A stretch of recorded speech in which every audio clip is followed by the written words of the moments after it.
Guys, for today's video, gagawin natin itong ating 15 bala na gagamitin natin sa Bulacan. Meron na akong finished product guys, ito.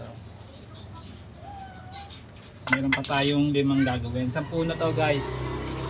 Meron pa tayong 5 gagawin guys, ito. Tatasahan natin yung ating ball. Itong nilagay natin kulay pula na to. Gagawin natin katulad dito guys. Yung finished product kasi natin guys eh. Ano natin siya. Yun to. Samahan nyo ako guys.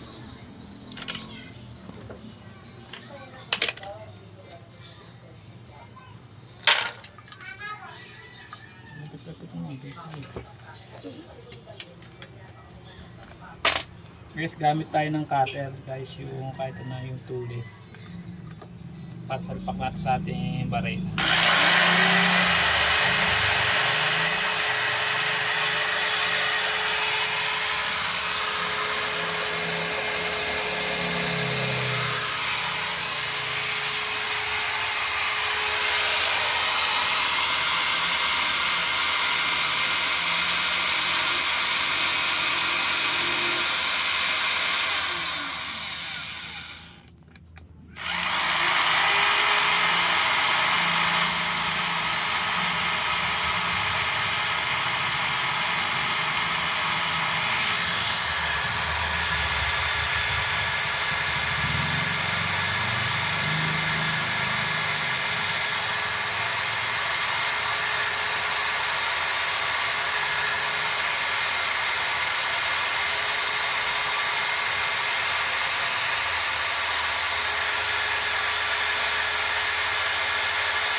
Pakinis na natin siya guys.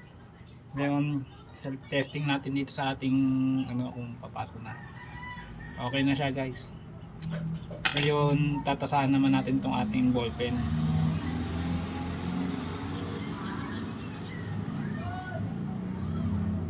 Ganun lang ulit ang process guys. Salpak ulit natin sa ating barena. Sagad naman natin guys.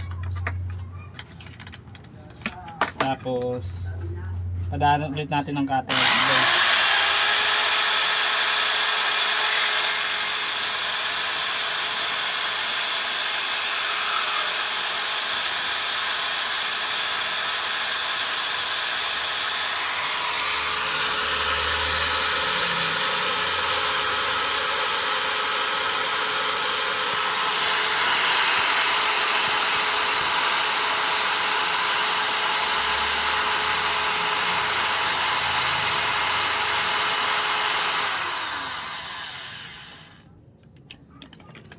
Guys, tapos na ang ating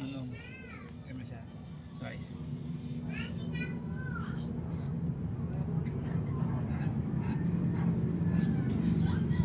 Ayan guys, hindi naman siya kapantaya kasi hand carry lang naman kasi siya, kamay lang ang gumawa, hindi naman machine eh. Hindi na talaga natin mape-perfect pero okay naman siya na 5 inches guys. Bali, meron tayong nagawang 11 pieces pang 15 ton 4 na to guys. Sana naman guys may natutunan kayo sa aking tutorials guys sa paggawa ng Texside.